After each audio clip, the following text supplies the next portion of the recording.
ఇది వరకు పల్లెటూరులో మాత్రమే దొరికేదండి.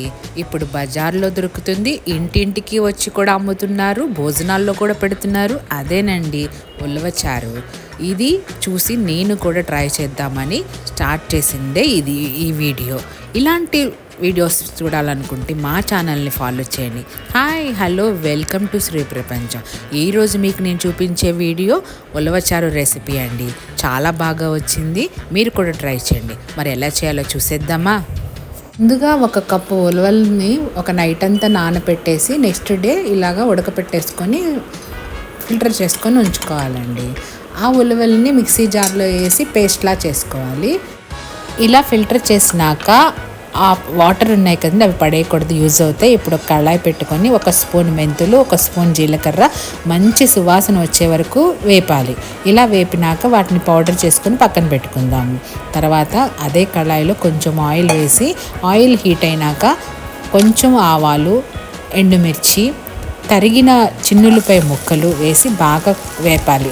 ఇలా కొంచెం వేగినాక కరివేపాకు, ఇంగువ కూడా వేసి అవి కొంచెం వేగాక ఇప్పుడు కట్ చేసి పెట్టుకున్న ఆనియన్స్ అండ్ పచ్చిమిర్చి వేసి ఎర్రగా వేయించాలి. బాగా గుర్తుపెట్టుకోండి, బాగా ఎర్రగా వేయించాలి.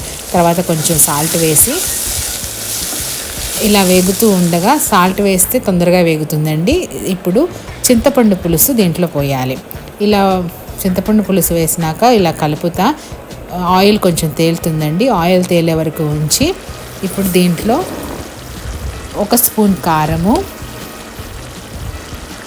కొంచెం పసుపు వేసి ఇలా కలుపుకోవాలి. ఇలా దగ్గర పడినాక ఇందాక ఫిల్టర్ చేసి పెట్టుకున్నప్పుడు వాటర్ ఉన్నాయి కదండి, ఆ వాటర్ అంతా వేసేసి ఆ తర్వాత పేస్ట్ చేసి పెట్టుకున్నాం కదా ఉలవల్ని, ఆ పేస్ట్ కూడా వేసేసి ఉండలు లేకుండా బాగా కలపాలి. ఇలా కలిపినాక పొంగు వస్తుందండి. అలా పొంగు వచ్చేటప్పుడు మనం పౌడర్ చేసి పెట్టుకున్నాం కదా జీలకర్ర, మెంతులు, అది ఒక స్పూన్ వేసి ఇప్పుడు ఈ టైంలోనే ఒక బెల్లం ముక్క వేయాలి. ఇలా వేసినాక బాగా మరిగించాలండి. చాలా టైం పడుతుంది, నాకైతే 15 మినిట్స్ పట్టింది. ఇలా బాగా మరిగినాక ఇప్పుడు దాన్ని ఫిల్టర్ చేయాలి. ఎందుకంటే ఉలవచారు చాలా స్మూత్గా పేస్ట్ ఉంటుంది కదండి, అందుకని ఇలా ఫిల్టర్ చేసి ఆ పిప్పంతా తీసేసి ఒక బౌల్లో తీసుకున్నాను అనమాట. ఆ తర్వాత దీనికి తాలింపు వేయాలి.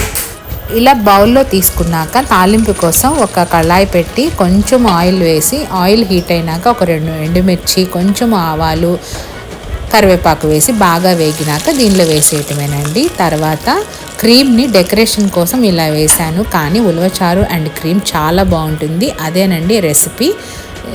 చాలా బాగుంది, మీరు కూడా ట్రై చేయండి. నా రెసిపీ కనుక మీకు నచ్చినట్టయితే ప్లీజ్ సబ్స్క్రైబ్ చేయండి, లైక్ చేయండి, షేర్ చేయండి. Thank you. శ్రీ ప్రపంచం.